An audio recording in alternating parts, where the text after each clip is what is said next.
tells his fairy tale.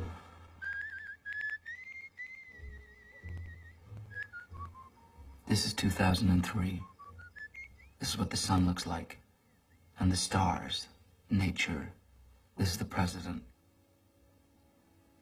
And this is the sun in 1955. And the stars, and nature, and cars, and phones, and movies, and the president. These are what pets look like. These are fireworks. This was smoking. This is what it looked like when people kissed. When they were happy. When they were sad. My parents got married in 1955. He was a museum director and she fixed up old houses. They had a child and they stayed married for 44 years until she died in their bed after 4 months of cancer and eating French toast for every meal and watching the Teletubbies every day and confusing white straws for her cigarettes and skipping back and forth through time inside her head. 6 months later, my father told me he was gay. He had just turned 75. I'm gay. I always remember him wearing a purple sweater when he told me this, but actually he wore a robe. I'm gay. I'm gay. I loved your mother, but now I want to explore this side. I don't want to be just theoretically gay. I want to do something about it. I want to do something about it. I want to do something about it. He changed all his clothes. He got a boyfriend, Andy, a physical trainer who was also studying for his professional pyrotechnic license. Since I came out to my father, he never speaks to me. That's why I've been always attracted to older men. He found an out gay priest to guide him spiritually. He saw a therapist for the first time. He joined the Prime Timers, movie night, Los Angeles Pride. And then 4 years after he came out, he died in this room.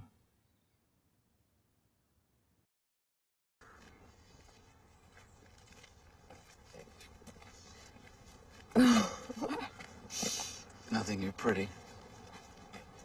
No. Yeah? Jewish girls are not pretty. They can be interesting or cute, but not pretty. You're kidding, right? That's what my mom told me. She did not.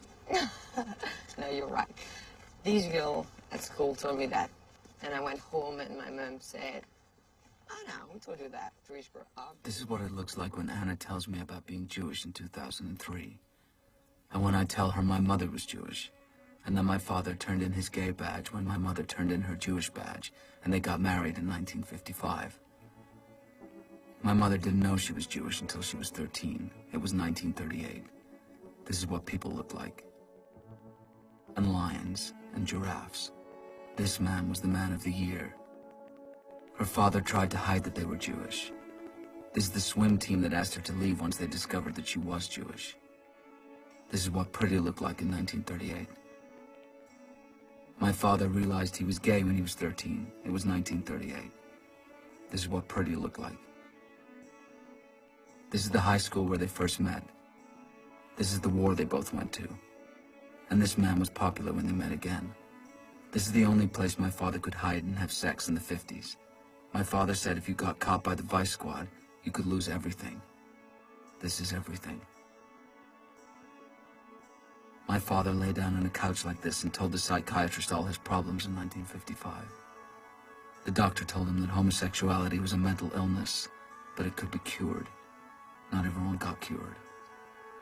This is where my parents lived in 1955, and this is the home where the first gay rights group were secretly meeting.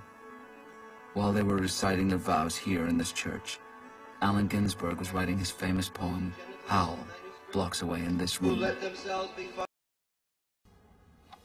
I'm really gonna have to kill you now. Why? Because I'm falling in love with you. Anna and I are in a relationship in 2003. This is what the sun looks like, and the stars. This is what it looks like when we eat, when we tell each other the stories in our heads. I was born in 1965. Anna was born in 1971. This is what the sun looked like. Her pets, her parents.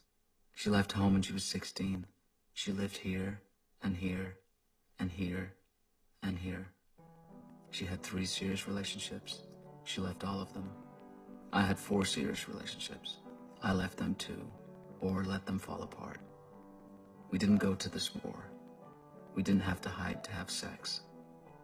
Our good fortune allowed us to feel a sadness that our parents didn't have time for, and a happiness that I never saw with them. We didn't know how we learned the stories in our heads, but sometimes they stopped running, and I can really see Anna's eyes in 2003, her ears, her feet. This is what it looks like when she says, "I love you," in 2003.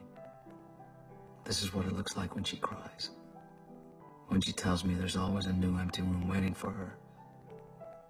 They used to make her feel free. Now they make her feel the opposite of free.